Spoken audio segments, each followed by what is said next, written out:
पूर्वोत्तर का द्वार कहे जाने वाले असम में इस वक्त विकास की बयार है, लेकिन इस बयार के पीछे छिपा है 2026 का वो चुनावी रण जिसकी बिसात अभी से बिजली शुरू हो गई है। प्रधानमंत्री नरेंद्र मोदी 2 दिवसीय दौरे पर असम के गुवाहाटी पहुंचे। खराब मौसम के कारण पीएम मोदी का कोकराझार दौरा रद्द हो गया और पीएम मोदी ने परियोजना का वर्चुअली उद्घाटन किया। असम में होने वाले विधानसभा चुनाव से पहले प्रधानमंत्री का यह दौरा काफी अहम है और पिछले 4 महीनों में यह उनकी चौथी असम यात्रा है। आज पीएम मोदी भले ही कोकराझार में नहीं थे, लेकिन उनको पूरा असम टकटकी लगाए देख रहा था।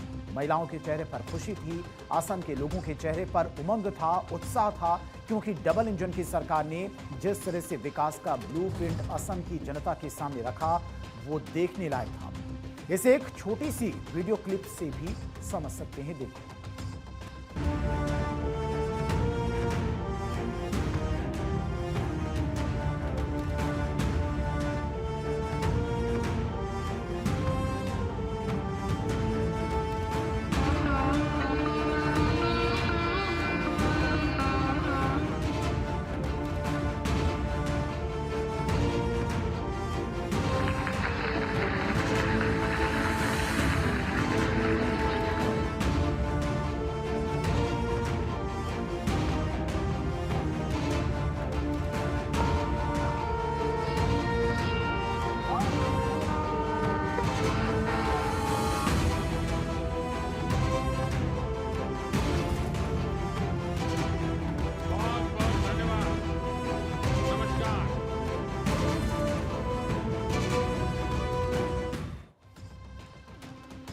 और प्रधानमंत्री मोदी ने असम की बोडो संस्कृति को भारत की एकता और विविधता का एक अनमोल हिस्सा बताया। गुवाहाटी में आयोजित बागुरुम्बा 2 कार्यक्रम के दौरान पीएम मोदी ने बोडो विरासत को वैश्विक पहचान दिलाने का संकल्प दोहराया। अभी कुछ सप्ताह पहले मैं गुवाहाटी में था। वहां मुझे बागुरुम्बा दहौ के भव्य उत्सव में समृद्ध बोडो संस्कृति का हिस्सा बनने का अवसर मिला। मुझे देखकर बहुत गर्व होता है कि बोडो समाज ने अपनी भाषा, अपनी संस्कृति और अपनी परंपराओं को इतना संभालकर सहेज कर रखा है। तो ब्रह्मपुत्र की लहरों पर विकास की नई इबारत, चाय के बागानों से लेकर पहाड़ों की चोटियों तक गूंजता मोदी मोदी का नारा और दिल्ली से दिसपुर तक बिछी चुनावी बिसात। प्रधानमंत्री नरेंद्र मोदी का असम दौरा सिर्फ परियोजनाओं का शिलान्यास नहीं, बल्कि 2026 के विधानसभा चुनाव का वो बिगुल है जिसने विपक्ष की नींद उड़ा दी है। बीजेपी जानती है कि असम में जीत का रास्ता विकास और सांस्कृतिक पहचान से होकर गुजरता है। कामाख्या मंदिर, रोपवे प्रोजेक्ट से लेकर चाय बागान और मजदूरों को जमीन के पट्टे देने तक बीजेपी ने हर वर्ग को साधने की कोशिश की। प्रधानमंत्री ने आज असम को मेगा गिफ्ट दिया है। प्रधानमंत्री नरेंद्र मोदी ने असम को 47,000 करोड़ रुपए की सौगात देकर न सिर्फ इंफ्रास्ट्रक्चर की नींव रखी, बल्कि विरोधियों के किले में भी सेंध लगा दी है। लेकिन इस विकास के पीछे एक मजबूत राजनीतिक संकल्प भी नजर आता है। असम माला 3.0 से लेकर कोकराझार के विकास तक और रेलवे इलेक्ट्रिफिकेशन से लेकर जल मार्गों तक पीएम मोदी का यह मिशन पूर्वोत्तर असम की तस्वीर और तकदीर बदलने वाला कहा जा रहा है। भाजपा एनडीए की डबल इंजन सरकार भी असम की विरासत के संरक्षण और असम के तेज विकास दोनों के लिए निरंतर काम कर रही है। आज यहां इस कार्यक्रम में ही इस क्षेत्र के विकास के लिए 4,500 करोड़ रुपए से अधिक के प्रोजेक्ट का शिलान्यास और लोकार्पण हुआ है। इसमें से 1100 करोड़ रुपए से ज्यादा की राशि बोडोलैंड की सड़कों के लिए खर्च होने जा रही है। असम माला इस अभियान के तीसरे चरण से असम की रोड कनेक्टिविटी और अधिक सशक्त होगी। थोड़ी देर पहले मुझे कामाख्या चारलापल्ली अमृत भारत एक्सप्रेस और गुवाहाटी न्यू जलपाईगुड़ी एक्सप्रेस को हरी झंडी दिखाने का भी अवसर मिला है। इन सभी प्रोजेक्ट से आपको सुविधाएं तो मिलेंगी ही, ट्रेड और टूरिज्म को भी बढ़ावा मिलेगा। इससे किसानों की उपज आसानी से बड़े बाजारों तक पहुंच पाएगी। और प्रधानमंत्री मोदी ने घुसपैठियों पर भी हमला बोला। पीएम मोदी ने हेमंता सरकार की तारीफ करते हुए कहा कि आज असम में घुसपैठियों के खिलाफ अभियान जो चल रहा है वो काफी ज्यादा संतोषजनक है। पीएम मोदी ने कहा कि कांग्रेस का हाथ हमेशा घुसपैठियों के साथ में रहा है और उनके शासनकाल में मूल निवासियों को जमीन का हक तक नहीं दिया गया। मुख्यमंत्री हेमंता बिस्वा शर्मा के साथ मिलकर बीजेपी अब हैट्रिक की तैयारी में है। मुख्यमंत्री हेमंता बिस्वा शर्मा के कुशल नेतृत्व में बीजेपी असम में अजय दिख रही है और 2016 में पहली बार कमल खिला। 2021 में जनता ने फिर भरोसा जताया और अब लक्ष्य है सत्ता की हैट्रिक का। 2026 में लगातार तीसरी बार सरकार बनाने के लिए बीजेपी के स्टेट लीडरशिप के साथ साथ केंद्रीय नेतृत्व ने भी पूरी ताकत झोंक दी है। आंकड़े गवाह है कि असम में बीजेपी का ग्राफ लगातार ऊपर गया है। 126 सीटों वाली विधानसभा में बीजेपी और उसके सहयोगियों ने विपक्ष को हाशिए पर ढकेल दिया। अब प्रधानमंत्री का यह दौरा उस भरोसे को और पुख्ता करने के लिए काफी है जिस तरह से पीएम मोदी ने सौगात दी। पीएम मोदी के बाद गृह मंत्री अमित शाह भी इसी महीने की 15 तारीख को गुवाहाटी में एक बड़ी रैली कर असम विधानसभा चुनाव के लिए बीजेपी के चुनाव अभियान का श्री गणेश करेंगे। यानी पीएम मोदी और अमित शाह दोनों का असम में शक्ति प्रदर्शन दिखाई दे रहा है। और ऐसे में पीएम मोदी का 13 और 14 मार्च का असम दौरा सिर्फ सरकारी कार्यक्रम नहीं बल्कि इसमें विकास, सामाजिक न्याय और चुनावी रणनीति तीनों पहलू एक साथ दिखाई देते हैं। पीएम मोदी ने 3 नई रेल सेवाओं को भी हरी झंडी दिखाई जो असम के विकास की रफ्तार का एक अहम हिस्सा है। कौन कौन सी ये 3 नई रेल लाइनें हैं वो भी आपको बताते हैं।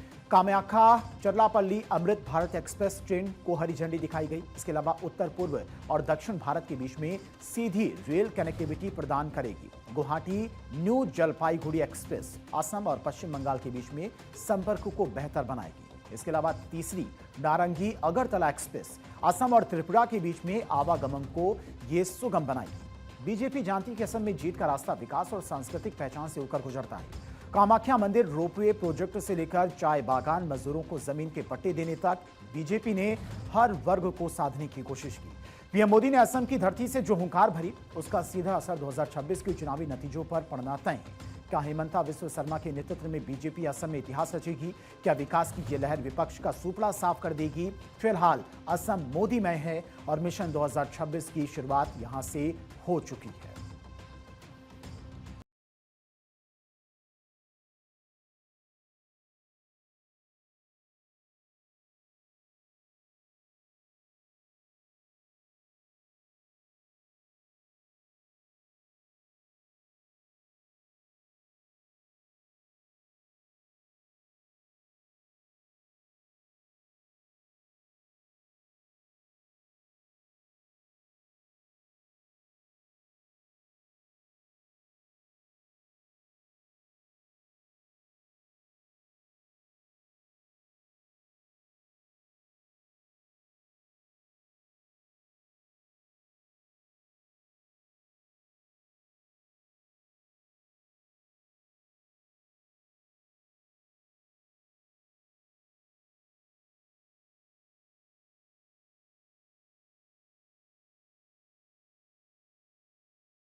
13 मार्च की तारीख आज देश के किसानों के लिए खुशखबरी लेकर आई।